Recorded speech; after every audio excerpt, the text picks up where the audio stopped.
सुप्रभात मेरे सारे प्यारे बच्चों। कैसे हो आप सब? उम्मीद करती हूँ आप सब अच्छे होंगे। बच्चों, आज हम पढ़ेंगे हिंदी कक्षा 3 का पाठ 7 टिप टिपवा पार्ट 2। जैसा कि हम सब जानते हैं, हम सब ने पहले ही पार्ट 1 में टिप टिपवा की कहानी पढ़ी थी कि कहानी में है क्या। अब हम आज पार्ट 2 में इसके शब्दार्थ, प्रश्न उत्तर व पाठ्य पुस्तक में दिए हुए इसके अभ्यास कार्य करेंगे। तो चलिए शुरू करते हैं। बच्चों, ये इसके शब्दार्थ हैं। ये कुछ ऐसे शब्द हैं जो हो सकता है कहानी में आपको थोड़े से कठिन लगे हों, तो हम आज इसके अर्थ समझ लेते हैं। पहला है मूसलाधार। बच्चों, मूसलाधार का मतलब होता है बहुत तेज़ वाली बारिश।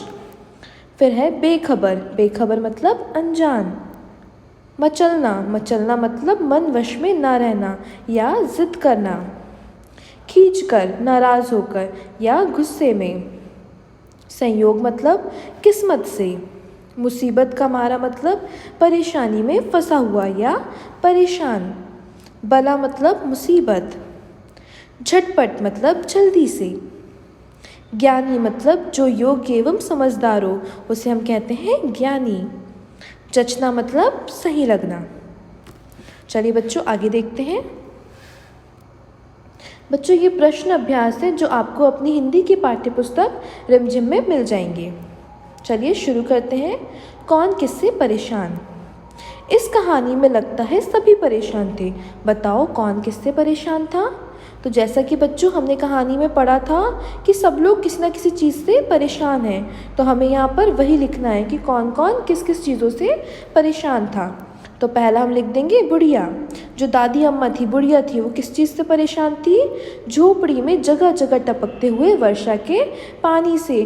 दादी की जो झोपड़ी थी उसमें पानी टपक रहा था, इसलिए वो बहुत परेशान थी। फिर है बाघ। बाघ क्यों परेशान था?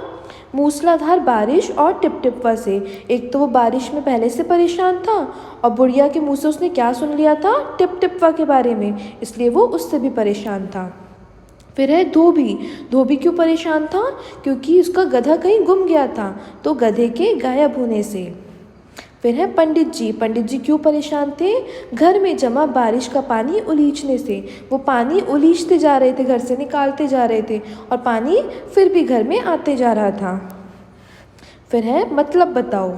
नीचे कहानी में से कुछ वाक्य दिए गए हैं, इन्हें अपने शब्दों में लिखो। तो बच्चों, जैसा कि मैंने आपको शुरू में ही बताया था पाठ के कि ये कहानी कौन सी बोली में है? ये उत्तर प्रदेश की बोली में है। तो हमें यहाँ पे कुछ वाक्य दिए हुए हैं कहानी में से, इन्हें हमें अपने शब्दों में लिखना है, मतलब अपनी बोली में लिखना है। पहला है टिपटिपवा कौन सी बला है? तो इसका हम उत्तर लिख देंगे टिपटिपवा किस चीज़ का नाम है। फिर है पत्नी की बात धोबी को जच गई। तो इसका हम उत्तर लिख सकते हैं पत्नी की बात से धोबी सहमत हो गया या पत्नी की बात धोबी को सही लगी। फिर है बाघ बिना चू चपड़ किए भीगी बिल्ली बना धोबी के पीछे पीछे चल दिया। तो इसका उत्तर लिख देंगे बाघ चुपचाप धोबी के पीछे पीछे चल दिया। फिर है बच्चों ज़रा पोथी बाँच कर बताइए वह कहाँ है? तो इसका हम उत्तर लिख देंगे ज़रा पतरा देख कर बताइए वह कहाँ है। आगे पढ़ते हैं। फिर है बच्चों याद करो तो। पोता दादी की गोद में कहानी सुनने के लिए मचल रहा था। तुम किन किन चीज़ों के लिए मचलते हो? तो बच्चों, इस प्रश्न में आपसे पूछा गया है कि जो कहानी है, कहानी में पोता क्या कर रहा है? अपनी दादी से कहानी सुनने के लिए ज़िद कर रहा है। तो तुम किन किन चीज़ों के लिए ज़िद करते हो या मचलते हो, वो आप लोगों को बताना है।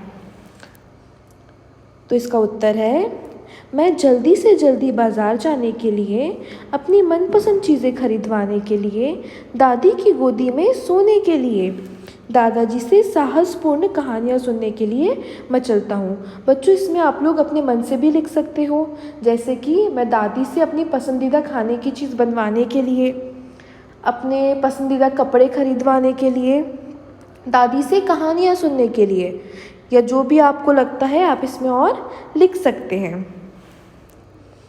आगे देखते हैं। कौन है टिपटिपवा?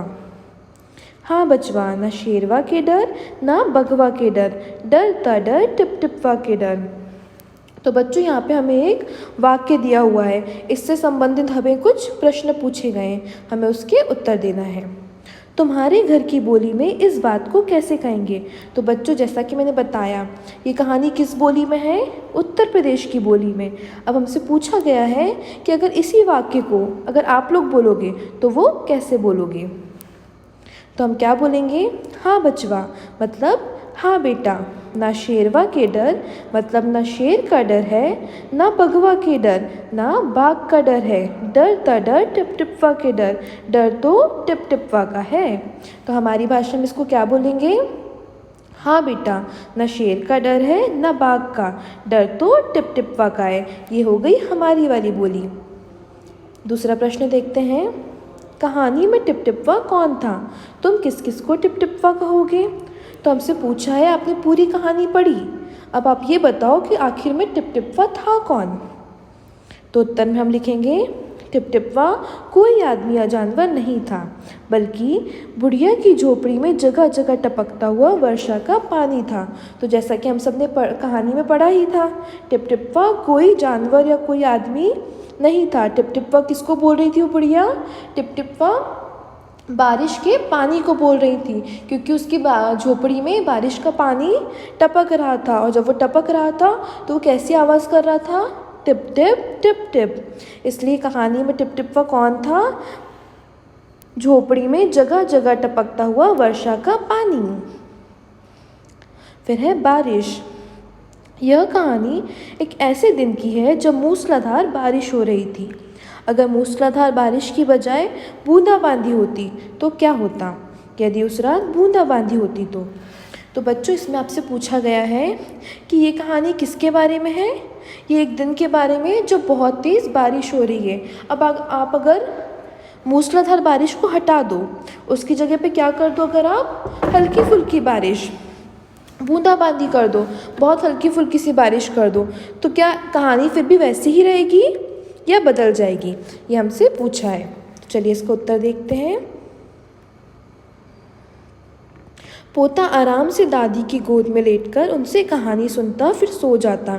तो बच्चों क्या हुआ? पोता सबसे पहले क्या कर रहा था? दादी से कहानी की जिद कर रहा था, और दादी टिप टिपवा से परेशान थी, इसलिए दादी ने उसे डांट कर मना कर दिया। तो अगर पानी गिर ही नहीं रहा होता, टिप टिपवा होता ही नहीं, तो क्या होता?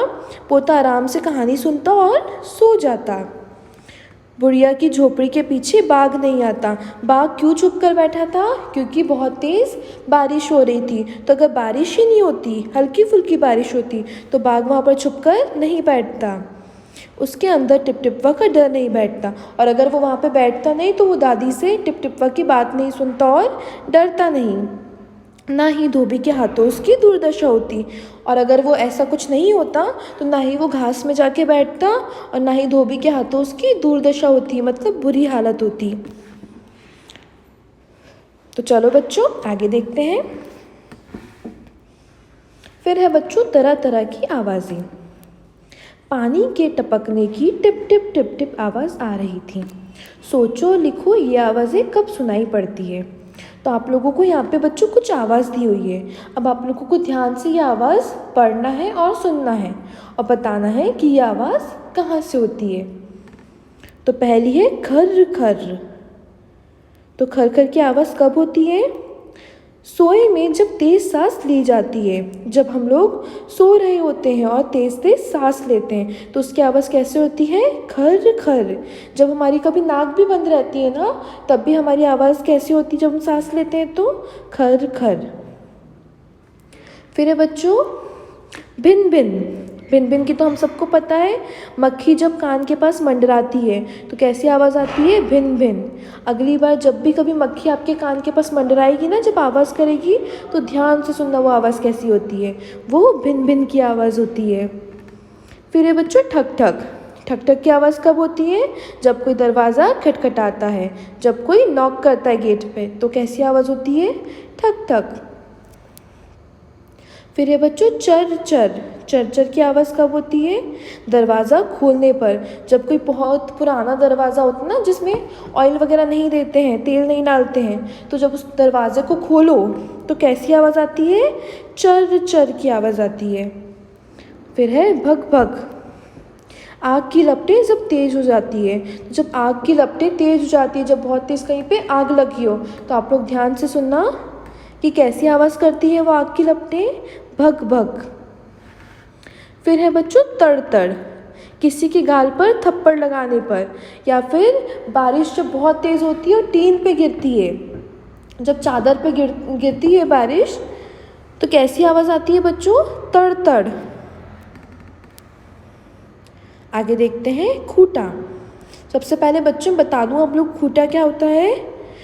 खूंटा एक लकड़ी या लोहे को हम लोग जो है मिट्टी में अच्छे से गाड़ देते हैं, और गाड़ने के बाद क्या करते हैं, उससे एक रस्सी को लेते हैं, और हमारे पास जितने भी पालतू पशु होते हैं ना, जिनको हम पालते हैं, जैसे कि गाय, भैंस, बकरी और गधा, इन सबको हम उस खूंटे से बांध देते हैं ताकि ये कहीं गुम नहीं जाए, कहीं भाग नहीं जाए, तो उसे हम क्या बोलते हैं? खूंटा। धोबी ने बाघ को खूंटे से बांध दिया। सोचो और बताओ खूंटे से क्या क्या बांधा जाता है? तो आपसे पूछा है कि खूंटे से आप क्या क्या बांध सकते हो, तो उत्तर देखेंगे। खूंटे से गाय, भैंस, बछड़ा, बैल, बकरी, घोड़ा, गधा आदि जानवर बांधे जाते हैं। मतलब बच्चों जितने भी पालतू जानवर होते हैं जिन्हें हम घर पर पालते हैं, उन सभी को हम कैसे बांधते हैं? खूंटे से बांधा जा सकता है, खूंटे से हम बांध सकते हैं। अब ये बच्चों आखिरी प्रश्न, एक से ज़्यादा। अब यहाँ पे सब आपको एक एक सामान दिया हुआ है, अब आपको बताना है अगर यही सामान बहुत ज़्यादा हो जाए तो हम इसे कैसे लिखेंगे या कैसे बोलेंगे। तो यहाँ पे है एक कहानी। अब ज़्यादा हो जाए तो सभी कहानियाँ, कहानी में य लग जाएगा तो कहानी कहानियाँ बन जाएगी। एक कहानी सभी कहानियाँ। एक तितली कई तितलियाँ। एक नदी 10 नदियाँ। एक चूड़ी ढेरों चूड़ियाँ। एक खिड़की 4 खिड़कियाँ। आप सब देख रहे हो यहाँ पे एक वचन में, जैसे ये वहाँ पे जाता है, मतलब बहुत सारे सामान जब हो जाते हैं तो सब में या लगते जा रहा है। तो ऐसे ही आपको ये आखिरी प्रश्न भी करना है। तो यहाँ पे बच्चों हमारा पाठ 7 टिप टिप व खत्म हो जाता है। आशा करती हूँ आप सबको ये पाठ अच्छे से समझ में आया होगा और इसे पढ़ के बहुत मज़ा भी आया होगा। Thank you for watching.